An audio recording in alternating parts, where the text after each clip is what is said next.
حضرت عمر بن عبدالعزیز کے پاس ایک عورت آئی۔ عراق میں رہنے والی ایک عورت تھی۔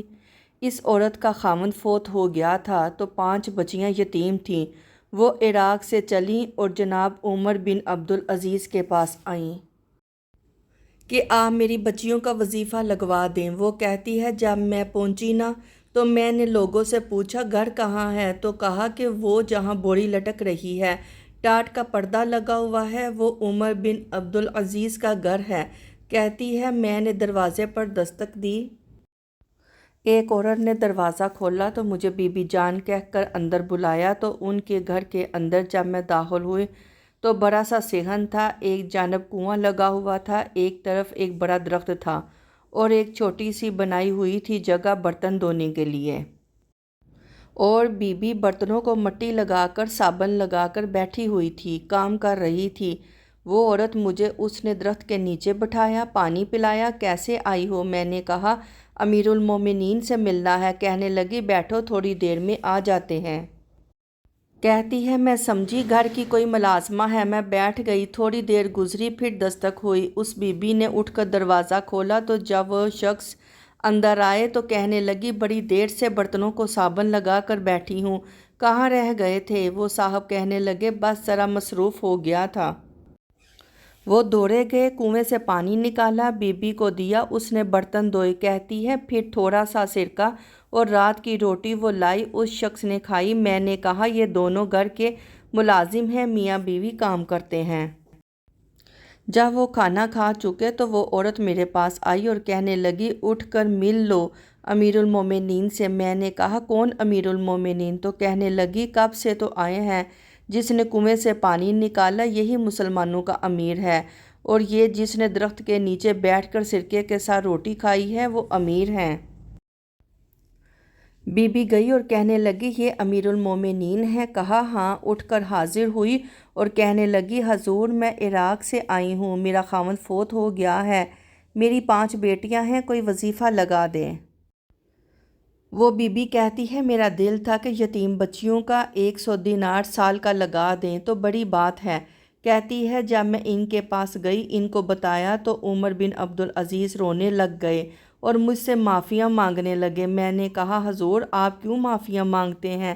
تو وہ کہنے لگے کہ اس لیے معافی مانگ رہا ہوں کہ تو میری رعایا میں تھی اور تیری 5 بچیاں یتیم تھیں تو تجھے خود چل کر آنا پڑا۔ میرا کام تھا کہ میں تیری خبر لیتا، معاف کر دے اللہ کی رضا کے لیے۔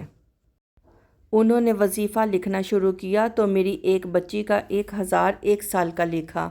میں نے کہا اللہ تیرا شکر ہے۔ پھر دوسری بچی کا 1000 لکھا تو میں نے کہا اللہ تیرا شکر ہے۔ پھر تیسری کا 1000 تو میں نے کہا اللہ تیرا شکر ہے۔ جب چوتھی کا لکھا تو میں نے کہا کہ اللہ آپ کا اقبال بلند کرے، اللہ آپ کو ہمیشہ اسی طرح پھلتا پھولتا رکھے۔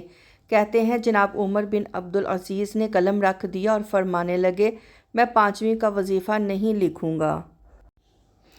4 بہنوں سے کہنا بانٹ کر اسے بھی دے دے۔ عورت نے کہا حضور کیوں؟ آپ فرمانے لگے جب تک تو اللہ کا شکر ادا کر رہی تھی تو میں بھی رب سے جڑا ہوا تھا اور اللہ سے ڈر کر لکھ رہا تھا، لیکن اب تو نے میری تعریف کی ہے، اب میری ذات آ گئی ہے، اب اگر میں یہ وظیفہ لکھوں گا تو اس سے اللہ راضی نہیں ہوگا، اس لیے میرے نفس میں رعایا پیدا ہوگی۔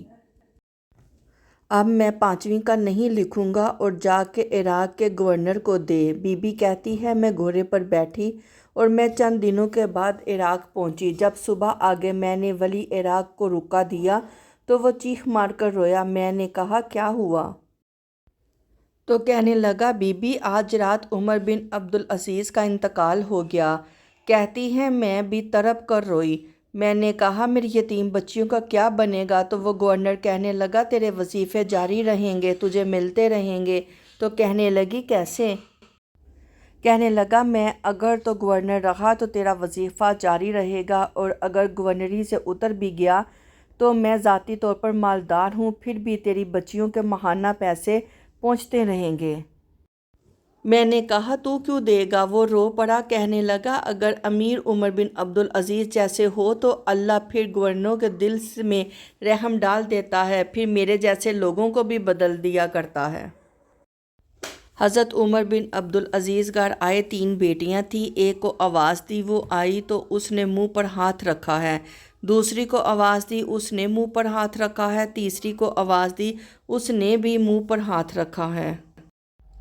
آپ نے اپنی بیوی سے کہا کہ بچیوں نے منہ پہ ہاتھ کیوں رکھا ہوا ہے، کیا بات ہے؟ تو بی بی رو پڑی اور کہنے لگی کہ 4 دن ہو گئے ہیں میری بیٹیاں پیاس سے روٹی کھا رہی ہیں، ان کے منہ سے بدبو آتی ہے۔ اس لیے جب وہ آپ کے سامنے آتی ہیں تو وہ منہ پہ ہاتھ رکھ لیتی ہیں۔ بی بی رو رہی ہیں۔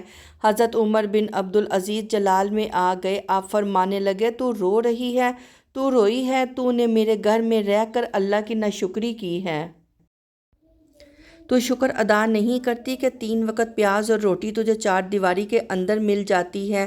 تو آ میرے ساتھ باہر نکل، تجھے وہ لوگ دکھاؤں جو جھونپڑی میں رہتے ہیں اور مانگ کر کھاتے ہیں۔ شکر کر فاقے نہیں کاٹنے پڑے۔ پھر جب اگلے لفظ کہے تو رو پڑے، فرمانے لگے کہ میں نے تو مصطفیٰ کے وہ حالات بھی سنے ہیں جس میں کئی دن بی بی فاطمہ نے فاقے کیے۔